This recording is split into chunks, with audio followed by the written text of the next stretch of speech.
ГСП онлайн. Городские новости сейчас. Четверг, 11:00, Первомайская площадь. Летний спортивный сезон открывают легкоатлетические эстафеты. Они ежегодно проводятся в нашем городе.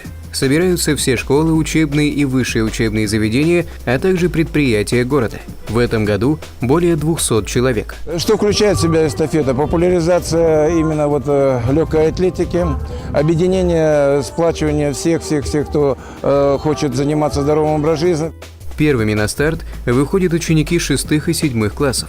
Сборные команды из 10 человек соревнуются на 10 этапах. Общая протяженность дистанции – 2680 метров. Для участия в эстафете выбирают самых крепких спортивных ребят. Первый победитель – Александр Конышев, ученик школы номер 22, поселок Озерный. В школе самые быстрые, получается, из классов всех, поэтому взяли.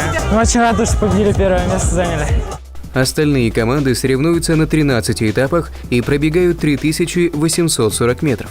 Победителей награждают кубками и почетными грамотами. Один из участников удостоился приза от спонсора мероприятия за лучшее время в эстафете. Теперь он сможет бесплатно обучиться на одну из категорий водительских прав.